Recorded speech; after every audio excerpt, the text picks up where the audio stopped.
তুমি কি কখনো এমন জায়গায় গেছো যেখানে শ্বাস নিতে গেলেও মনে হয় কোনো অদৃশ্য চোখ তোমাকে ঘিরে আছে? আজ আমি তোমাদের শোনাব এক অভিশপ্ত দরগার গল্প, যেখানে রাত নামলেই জেগে ওঠে জিনেরা। বাংলাদেশের এক প্রত্যন্ত গ্রামে আছে এক প্রাচীন দরগা। মানুষ বলে এটি কোনো সাধকের কবর নয়, বরং বহু শত বছর আগে এখানে একজন জাহেলি তান্ত্রিক জিনদের দিয়ে অদ্ভুত সাধনা চালাত। লোকমুখে শোনা যায় সেই তান্ত্রিক মরার পর তার দেহ কবর হয়নি, বরং জিনেরা তার দেহ ছিঁড়ে নিয়ে গেছে। শুধু রয়ে গেছে একটি ভাঙা মিনার আর শুকনো কূপ, যার ভেতর থেকে আজও রাত নামলেই শোনা যায় অজানা আজানের মতো শব্দ। গ্রামের মানুষ বলে, যদি সন্ধ্যার পর ওই দরগাহর কাছে যাও তবে ফিরে আসবে না তুমি। কিন্তু শহর থেকে কিছু তরুণ গবেষক একদিন গ্রামে আসে। তাদের উদ্দেশ্য লোককথার রহস্য খুঁজে বের করা।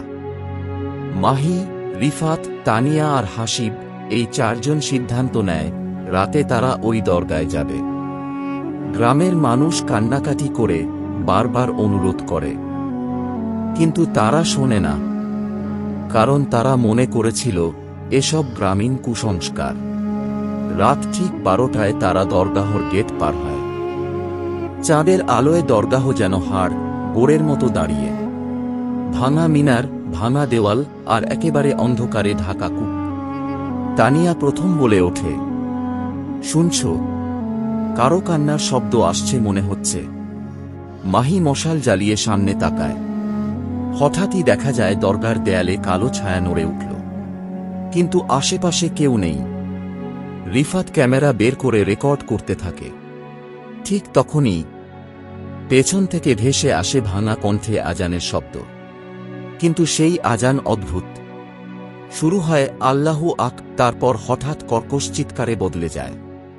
মিনারের ভেতর থেকে ধোঁয়া বেরিয়ে এসে এক লম্বা আকৃতির ছায়ায় রূপ নেয়। চোখ দুটো লাল অগ্নিশিখার মতো, গলা থেকে ভাঙা হাড় ভাঙার মতো শব্দ। জিন দাঁড়িয়ে আছে তাদের সামনে। হাসিব ভয়ে চিৎকার করে দৌড়াতে চাইল, কিন্তু দরগাহর গেট বন্ধ হয়ে গেল নিজের থেকেই। চারজন এখন বন্দী। জিন হঠাৎ হেসে ওঠে, এত বছর পর আবার কেউ এলো আমার দরগায়, তোমরা ফিরতে পারবে না। ধোঁয়ার মধ্যে থেকে অসংখ্য হাত বেরিয়ে চারজনকে ধরে ফেলে। তাদের শরীর ঠান্ডা হয়ে আসে, তারা নড়াচড়া করতে পারে না। হঠাৎ তানিয়ার চোখে পড়ে, কূপের ভেতর একটা অদ্ভুত চিহ্ন আঁকা আছে। সেই চিহ্নটি নাকি সেই তান্ত্রিক নিজের মৃত্যুর আগে রেখে গিয়েছিল। চিহ্ন ভাঙলেই জিনের শক্তি কমে যাবে। মাহি প্রাণপণে কূপের দিকে যায়। তার শরীর ছিঁড়ে ফেলার মতো ব্যথা হচ্ছিল, তবু সে হাত বাড়ায়। শেষ শক্তি দিয়ে চিহ্নে হাত রাখতেই দরগাহ কেঁপে ওঠে। আকাশ কালো ধোঁয়ায় ঢেকে যায়।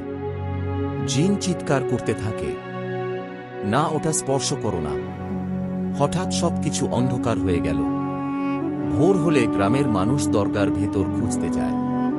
কেউ বেঁচে নেই, শুধু রিফাতের ক্যামেরা পড়ে আছে। ক্যামেরায় দেখা যায় শেষ কয়েক সেকেন্ড এক লাল চোখওয়ালা দানব ক্যামেরার সামনে মুখ বাড়িয়ে বলছে, এই দরগা আমার, কেউ ফিরে যায় না। তারপর ভিডিও ব্ল্যাক হয়ে যায়। আজও ওই দরগা রাতে ফিসফিস করে, কেউ যদি সাহস করে গিয়ে দাঁড়াও, হয়তো তোমার নামও চিরতরে লেখা হয়ে যাবে অভিশপ্ত দরগার জিনের তালিকায়। আমরা চলে যাব আমাদের পরবর্তী গল্পে। গ্রামের মাঝখানে একটা বিশাল কালো বটগাছ দাঁড়িয়ে আছে। গ্রামের মানুষ তাকে বলে শয়তানের গাছ। রাতে কেউ কাছে যায় না, কারণ ওখান থেকে নাকি কান্নার শব্দ ভেসে আসে। কিন্তু আমি নিজ চোখে দেখতে চাইলাম আসলে ওটার ভেতরে কি লুকানো আছে। আমি সোহেল, একজন গবেষক। লোককথা আর অজানা রহস্য নিয়ে পড়াশোনা করি। কুষ্টিয়ার এক প্রত্যন্ত গ্রামে খোঁজ পেলাম এই কালো বটগাছের। গ্রামের মানুষরা বলে ওটার গোড়ায় বহুদিন আগে তান্ত্রিকরা মানব বলি দিত। বলি দেওয়া আত্মারা আজও নাকি গাছের ভেতরে বন্দী। প্রথম রাতে আমি গাছের নিচে ক্যাম্প বসালাম। ঘড়িতে তখন 12টা বাজতেই বাতাস হঠাৎ থেমে যায়। গাছের ডালগুলো নিজেরাই নড়তে শুরু করে। তারপর শুনলাম অসংখ্য মানুষের কান্না। মাটির নিচ থেকে একে একে বের হতে থাকে হাত, কঙ্কালসার হাত, যেগুলো গাছের গোড়ায় বাঁধা। আমি ভয় পেয়ে পালাতে চাই, কিন্তু দেখি আমার চারপাশে পুরো মাটি দপদপ করে লাল হয়ে উঠছে। একটা অদৃশ্য শক্তি আমাকে চেপে ধরছে। হঠাৎ গাছের কাণ্ড ফেটে গিয়ে বেরিয়ে আসে এক বৃদ্ধ তান্ত্রিক। চোখে আগুন, গলায় মন্ত্র। সে গর্জে ওঠে বলল, যা বলি শোন। এই গাছ থেকে একবার ডাক শোনা মানেই তোমার আত্মা এখানে বাধা। আমি ছটফট করতে থাকি। তখনই দেখি আমার ক্যামেরায় রেকর্ড হচ্ছে না কোনো গাছ, শুধু অসংখ্য মৃত মানুষের ভিড়। তাদের সবাই একসাথে হাত বাড়িয়ে বলছে, তুই এখন আমাদেরই একজন। শেষ মুহূর্তে আমি অজ্ঞান হয়ে যাই। আজ 6 মাস হয়ে গেছে। আমি বাড়ি ফিরেছি, কিন্তু প্রতি রাতে ঘুমাতে গেলেই জানালার পাশে দাঁড়িয়ে দেখি সেই কালো বটগাছ। আর শুনি ফিসফিস করে কেউ বলছে, তুই পালাতে পারবি না। কোনো গ্রামে যদি অচেনা পুরনো বটগাছ দেখতে পাও, সাবধান হয়ে যেও।